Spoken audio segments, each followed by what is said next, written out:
मेरा 10वां नामांकन है। मुझे अफसोस हो रहा है, खुद मुझे अफसोस हो रहा है। इस पार्टी से मेरा इतने दिनों का संबंध है और संबंध दूर करके मुझे इंडिपेंडेंट चुनाव कमल पर चुनाव लड़ रहा है, वह इंडिपेंडेंट भी चुनाव लड़ रहा है। संविधान के अधिकार के तहत जनता ने मुझको दबाव बनाया और भारतीय जनता पार्टी को सींचने के लिए अपना पूरा खून पसीना अपना जवानी से लेकर अभी तक वो दिए हैं। उस आदमी का टिकट काट दिया गया, कितना दुर्भाग्यपूर्ण बात है। ऐसे व्यक्ति को यहाँ टिकट मिला जिस व्यक्ति को बरौली विधानसभा का चौहदी तक पता नहीं है। जितने भी कार्यकर्ता है, मंडल अध्यक्ष हैं, जिला पदाधिकारी हैं, बूथ अध्यक्ष हैं, सारे लोग अपने पद से इस्तीफा दे दिए। नमस्कार, आप देख रहे हैं लाइव सीरीज, मैं हूं अयाज। देखिए कि बरौली विधानसभा से विधायक राम परवेश राय जो थे उनका टिकट बीजेपी ने काट दिया, जिसके बाद उन्होंने आज निर्दलीय के रूप में नामांकन दाखिल किया है। बगावत पर उतर गए हैं। उनका कहना है कि पार्टी का मैं शीर्ष नेतृत्व में था और लंबे समय से मैंने पार्टी को सींचा है, उसके बावजूद भी पार्टी ने मेरा टिकट काट दिया।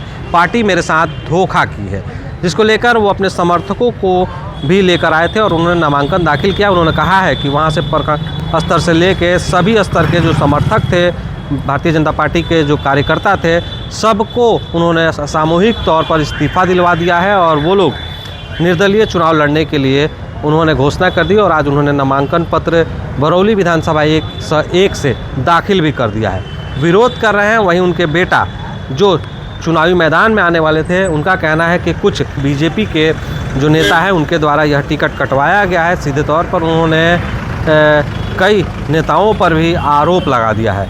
नामांकन के दौरान उनके भारी संख्या में समर्थक आए हुए थे और आज उन्होंने नामांकन का पर्चा दाखिल कर लिया है। हालांकि कई बार से बरौली में वो बीजेपी के तरफ से विधायक थे और एक फायर ब्रांड नेता के तौर पर जाने जाते थे, लेकिन टिकट कटने के बाद अब वो भी बगावत में आ गए। यानी आपने देखा था कि सदर विधानसभा 101 से कुसुम देवी का टिकट कटा था तो उनके बेटे और वो रो पड़ी थी और बगावत का ऐलान कर दिया था। उसी तरह से एक बार फिर बीजेपी के जो उम्मीदवार थे बरौली से, वो बगावत में उतर गए। हालांकि वहाँ जदयू की सीट चला गया है, वहाँ से मनजीत सिंह उम्मीदवार हैं। क्या कुछ कह रहे हैं पिता और बेटे, सुन लीजिए। नामांकन दाखिल किए हैं, आज नामांकन दाखिल किए हैं निर्दलीय, क्या मामला है? पहले बीजेपी से उम्मीदवार थे।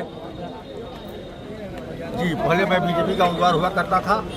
यह मेरा 10वां नामांकन है।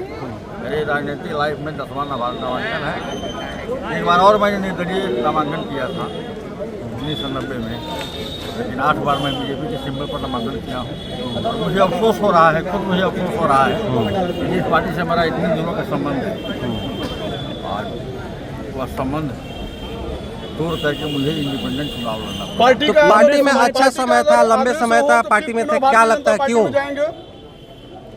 कुछ कारण होगा। इसका जिम्मेवार किन्ने मानते हैं, किनको ठहराते हैं कि आपका अगर ये टिकट कटा है, यहाँ से आपको दिया नहीं गया? मैं किसी को जिम्मेदार नहीं ठहराता हूँ, मैं संजोग को जिम्मेदार ठहराता हूँ। तो फिर आप निर्दलीय मैदान पर उतर गए, क्या इसे पार्टी पर असर नहीं पड़ेगा? पार्टी के बाबा साहब के संविधान ने प्रावधान किया है कि कोई व्यक्ति राजनीतिक दल के सिंबल पर भी चुनाव लड़ रहा है, वह इंडिपेंडेंट भी चुनाव लड़ रहा है। उस संविधान के अधिकार के तहत जनता ने मुझ पर दबाव बनाया। पार्टी के शीर्ष नेताओं से बात हुई? चुनाव लड़ रहे हैं। पार्टी के शीर्ष नेताओं से बात हुई? आपको बोलती है कि पार्टी के शीर्ष नेताओं से बात हुई? उन्होंने क्या कहा? पार्टी के शीर्ष नेता कुछ कहे? आज तो मैंने नामांकन भरा है, कल परसों या भविष्य की बातें तो भविष्य की घर वापसी नहीं करेंगे। यानी पार्टी चाहेगी तो वापस जाएंगे? आज भी मेरे दिल में पार्टी है। आज भी दिल में है पार्टी क्या है? पार्टी कोई पेड़ पौधा थोड़ा है, पार्टी एक विचार है।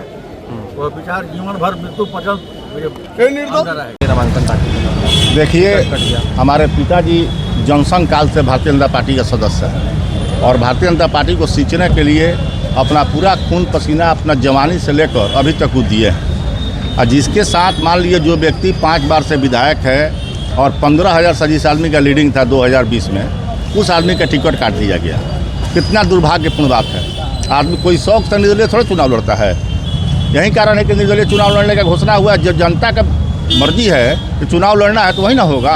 आदमी तो कार्यकर्ता का बल पर चुनाव लड़ता है।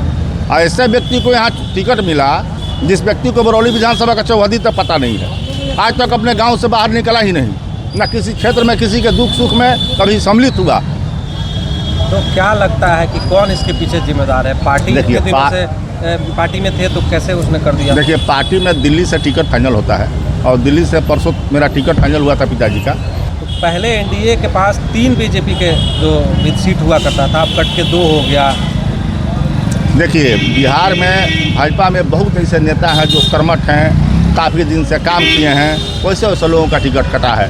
आपको जानकारी होगा कि गोपालगंज विधानसभा में कुसुम चाची का टिकट काट दिया गया, बेतिया में रेणु देवी का टिकट काट दिया गया, पारू में अशोक चाचा का टिकट काट दिया गया, आपको बक्सर में प्रदीप बाबा का टिकट काट दिया गया। ऐसे से बहुत अनेकों नाम है, जिन बहुत कितना लोगों का नाम हम रखेंगे। तो पार्टी से इस्तीफा दे दिया आप लोगों ने सामूहिक? पार्टी से मेरे यहाँ बरौली विधानसभा में जितने भी कार्यकर्ता हैं, मंडल अध्यक्ष हैं, जिला पदाधिकारी हैं, बूथ अध्यक्ष हैं, सारे लोग अपने पद से इस्तीफा दे दिए। तो विरोध करेंगे? विरोध नहीं करेंगे, हम लोग चुनाव लड़ेंगे। चुनाव कार्यकर्ताओं के बल पर लड़ा जाता है। जो व्यक्ति चुनाव लड़ने आया है उसके पास कार्यकर्ता कहाँ है जी? यहाँ कार्यकर्ता है ना, उसका कोई संगठन है। आज तक यहाँ काम नहीं किया तो उसके पास कार्यकर्ता कहाँ से आएंगे? तो ऐसे में क्या लगता है कि बीजेपी के बिहार में कितनी सीट आएगी एनडीए के साथ? अगर जो टिकट दिए हैं बिहार में वो बताएंगे कि मेरे पास कितना सीट आएगा, उसका सीट के जिम्मेवार हम नहीं हैं। हमको चुनाव जीतना है बरौली के कार्यकर्ताओं के बल पे, अभिभावकों के बल पे। मैं अपने बरौली विधानसभा के बारे में जानता हूँ कि हम लोग को चुनाव जीतना है हर हाल में। तो देखिए, लगातार एनडीए के टिकट बांटने के बाद अब कई नेता जो बगावत पर उतर गए। बीजेपी के कई कदावर नेताओं का टिकट कट गया है, जिसकी वजह से वो लोग बगावत कर रहे हैं। कल कुसुम देवी ने बगावत किया था और आज जो है रामप्रवेश राय वो बगावत पर उतर गए हैं, अपने कार्यकर्ताओं को इस्तीफा दिला दिया और आज उन्होंने निर्दलीय रूप में नामांकन भी बरौली विधानसभा 1 से 1 से दाखिल कर दिया है और कहा है कि मेरी जीत सुनिश्चित है। आप देख रहे हैं लाइव स्टेज, मैं हूं गोपालगंज से अयाज अहमद।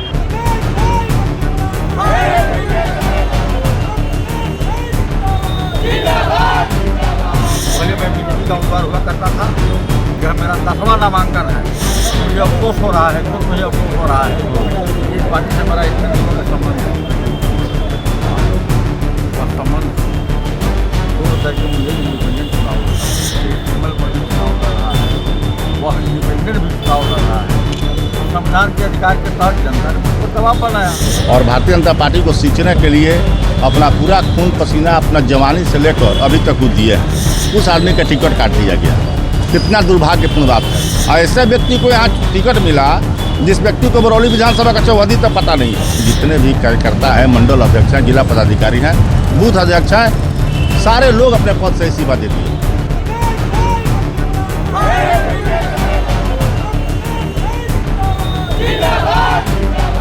पहले मैं बीजेपी का उम्मीदवार हुआ करता था, यह मेरा 10वां नामांकन है। मुझे अफसोस हो रहा है, खुद मुझे अफसोस हो रहा है। इस पार्टी से मेरा इतने दिनों का संबंध है और संबंध 2000 के मुझे इंडिपेंडेंट चुनाव कमल पर चुनाव लड़ रहा है, वह इंडिपेंडेंट भी चुनाव लड़ रहा है। संविधान के अधिकार के तहत जनता ने मुझको दबाव बनाया और भारतीय जनता पार्टी को सींचने के लिए अपना पूरा खून पसीना, अपना जवानी से लेकर अभी तक वो दिए हैं। उस आदमी का टिकट काट दिया गया, कितना दुर्भाग्यपूर्ण बात है। ऐसे व्यक्ति को यहाँ टिकट मिला जिस व्यक्ति को बरौली विधानसभा का चौहदी तक पता नहीं है। जितने भी कार्यकर्ता हैं, मंडल अध्यक्ष हैं, जिला पदाधिकारी हैं, बूथ अध्यक्ष हैं, सारे लोग अपने पद से इस्तीफा दे दिए।